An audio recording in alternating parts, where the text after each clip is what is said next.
Hello, welcome to Sportsbet TV with me, Paul Alster. I'm very glad to have you with me here today as I look forward to action on Saturday, the 6th of July, as we move into the fifth year of the service. Remarkably, we've been going for 4 whole years, having started off, I think it was around the 1st of July in 2020 during the pandemic, when we thought it might be an interesting exercise to put my views out there. And of course, we've had some wonderful days, weeks, months, seasons, and calendar years since then. July the 1st saw us complete year 4.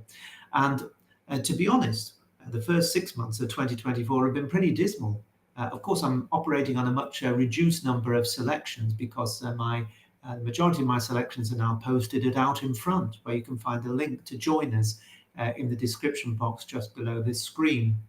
But even though the last 6 months have not been good, the previous 6 months from July to December of 2023 were very successful.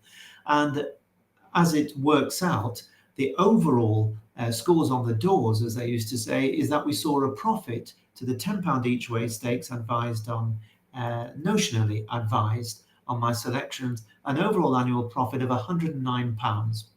Well, it's not as much as I would like. I would like there to have been a zero on the end of that, but showing a profit over a season and over a 12-month period for any tipping service is commendable. And I'm very proud we managed to do that, even though we had a very tough time of things for the majority of the last 6 months, including, of course, most recently at Royal Ascot. But it is the long game that you have to play if you're going to succeed in punting. It's not quick a few quid here and take the money and run. It doesn't work like that.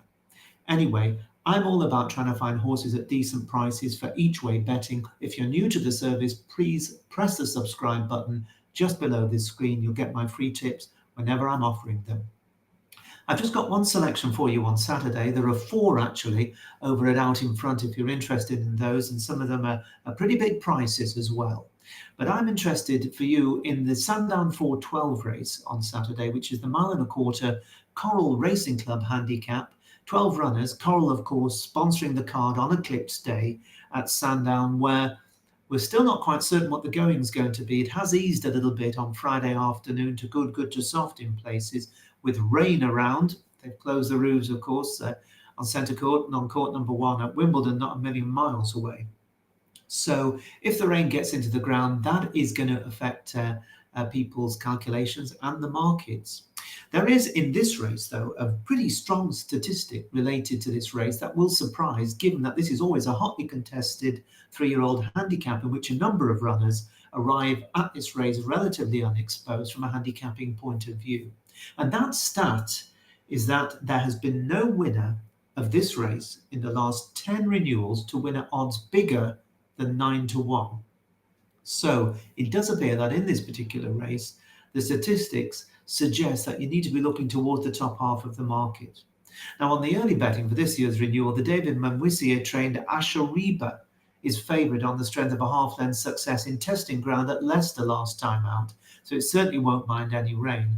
On the face of it, though, that doesn't look good enough to me, but clearly there is a feeling that this daughter of Ribchester, who went well in the soft too, has more to offer. The bookies aren't taking too much of a chance on her at just 3-1 at the time of this recording. Sun God for Hughie Morrison was busy on the all-weather through the autumn and early winter, winning over 1.25 miles at Lingfield in December just before Christmas. He made a promising return to the fray on turf, when second at Newmarket a couple of months ago over 1.25 miles in a handicap. And despite being raised £5 for that defeat, I think it's an interesting contender, Sun God. Also of interest is Dramatic Effect for Eve Johnson Horton, who showed a really good attitude and knuckled down well to just get up to win over 1 mile at Goodwood last time, and gave the impression that he's definitely worth a try over this 2 furlong longer trip. If he stays, he might be dangerous, but I'm just not sure I'd want to pay to find out if he stays. The dark horse in the race is the William Haggers trained Desafinado, having just his 3rd run in a handicap. He went lame on his first attempt in a handicap, so you can absolutely draw a line through that and forget his distant last of 8. But last time out, he really did catch the eye, staying on well into 5th at Kempton over 1 mile, And this longer test, I think, is really going to suit him. He would certainly be my second choice in the race.